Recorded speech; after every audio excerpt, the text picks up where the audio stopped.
Calling case 253451 FY People versus Tiffany Williams.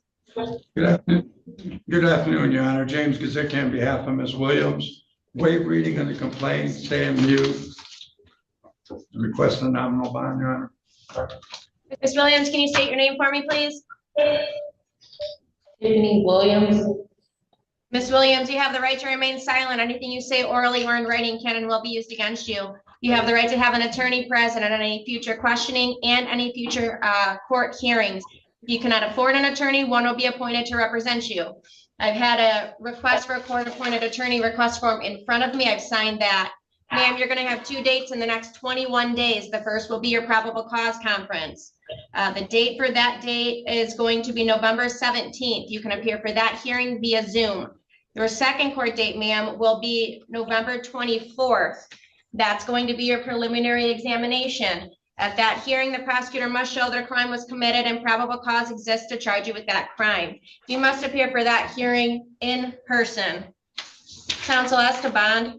As to bond, Your Honor, Ms. Williams has lived at her address of record since childhood. So she's established at that location. She resides there with her 2 children, a 3-year-old and 4-year-old, and she's also gainfully employed in Universal Logistics.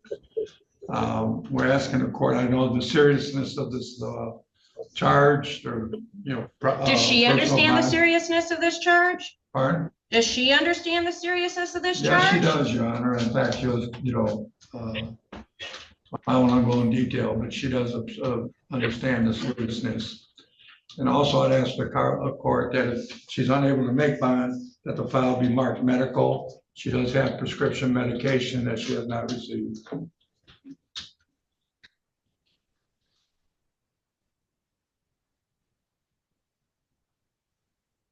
For purposes of arraignment, I'll enter the not guilty plea. I've signed the request for a court-appointed attorney, and I've signed the ex parte order to preserve evidence.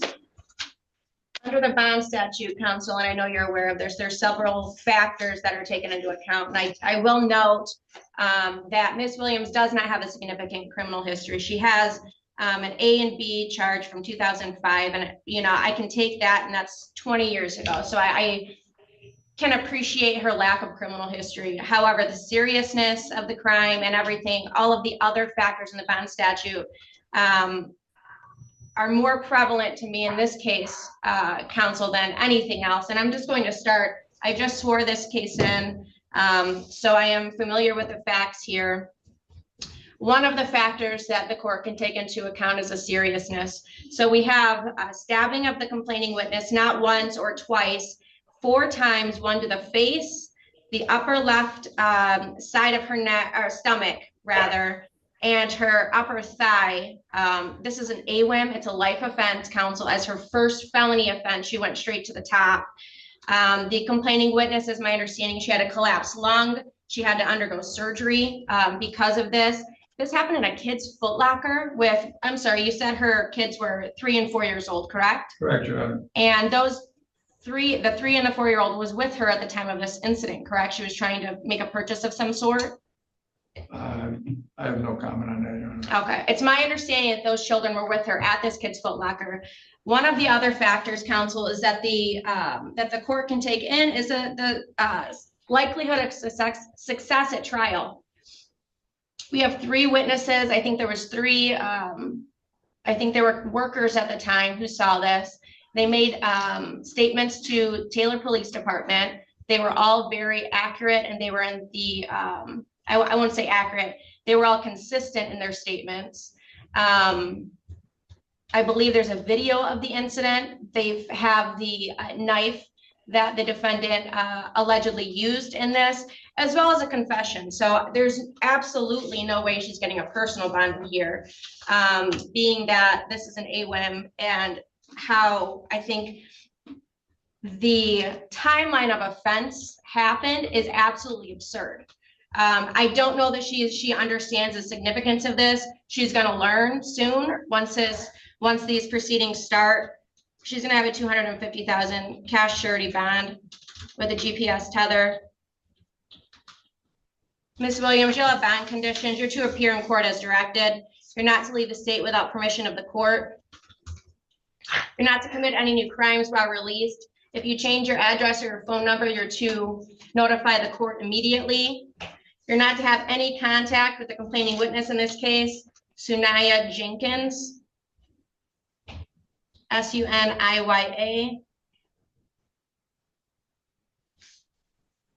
You're not to return to Southland Mall whatsoever.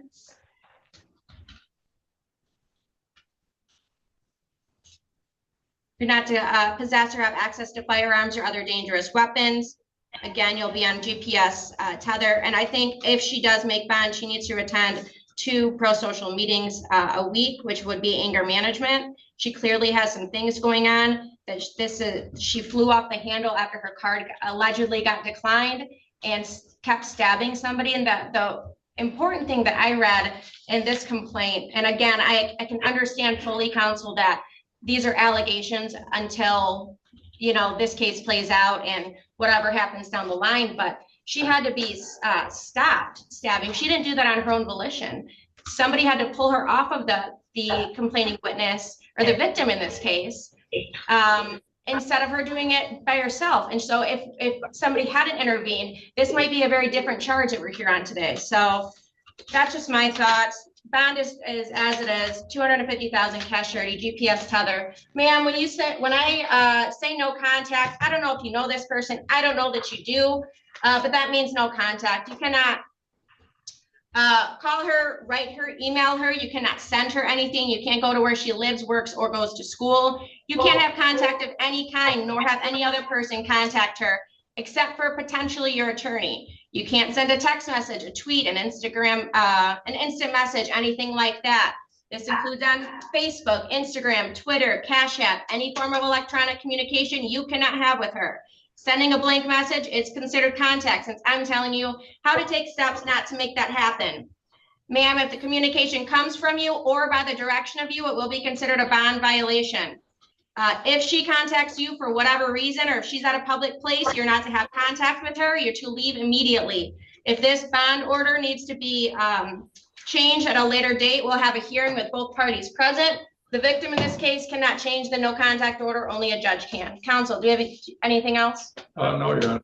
Thank you. We're all set. Thank you. Thank you, Your Honor.